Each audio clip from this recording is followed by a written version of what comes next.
Malfitano.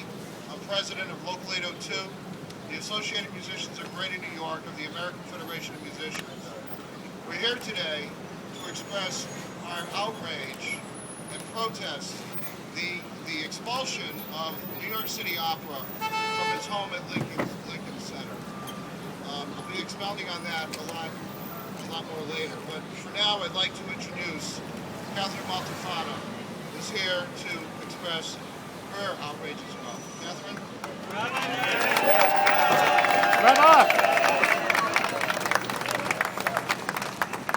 I want to make sure that can everyone hear this? Okay. Yes, my name, I'm going to introduce myself for sure. My name is Catherine Malfitano, Malfitano. I sang with the New York City Opera in the last 6 seasons that Julius Rudel was our leader, when Julius Rudel was our leader. Okay, but what you all need to know, because after New York City Opera, and I sang at New York City Opera in the second year of my career. I started in 1972. I began at City Opera in 73, and I started to have an international career while I was still at New York City Opera in Europe and all over the United States. From 79 on, I just went on to the Met and other great opera stages all throughout the world. However, you must know that my time at New York City Opera was not just a training ground, as so many people like to say about those of us who passed through and went on to other great stages. It was in itself a great stage to be on.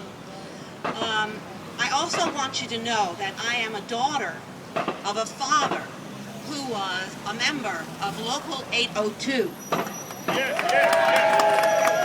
My father, Joseph Malfitano, who has died in 2006, is no longer with us, but I can see him here right now.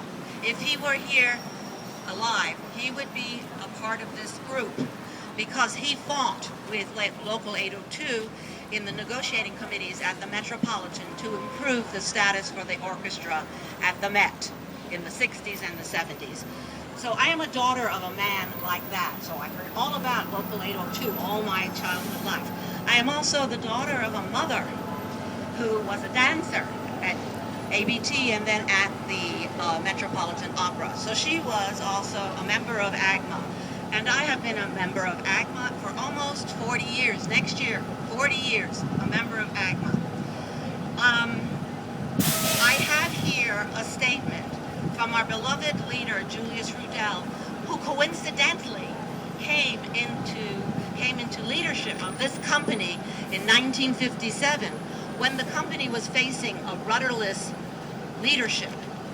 And the company rallied together. There was a big meeting, and all of the company decided we have to make this company survive, because it was almost just like we are experiencing now, not going to survive.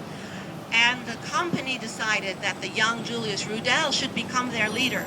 So certain people were appointed to go and speak to the board and say, we want Julius Rudel to be our leader. We're right now facing the same dire situation of a rudderless leadership. It's not strange, I guess, it's sort of metaphoric that we are standing on the street in front of this arts institution and not in front of our own arts institution at Lincoln Center. I want to read to you right now the statement of Julius Rudel, who could not be here because he had a prior engagement at this time, but he asked me if I would read this statement to you. What the current New York City Opera leadership has proposed is simply shameful. The ridiculous idea of an opera company with no permanent orchestra, no permanent chorus, no company of singers, and no permanent home represents the systematic dismemberment of what was the New York City Opera. I stand in lockstep with the orchestra, singers, staff, and patrons who have given so much to make City Opera what it was. A first-rate opera and a first-rate opera house that gave more than 200 performances per year.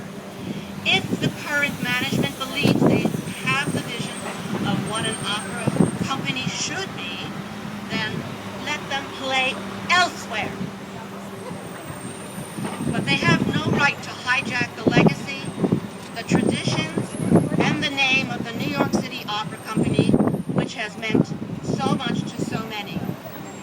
I call on the knowledgeable members of the board of directors to stand firm and reject what amounts to the death sentence of our New York City Opera. So Julius Rudel speaks.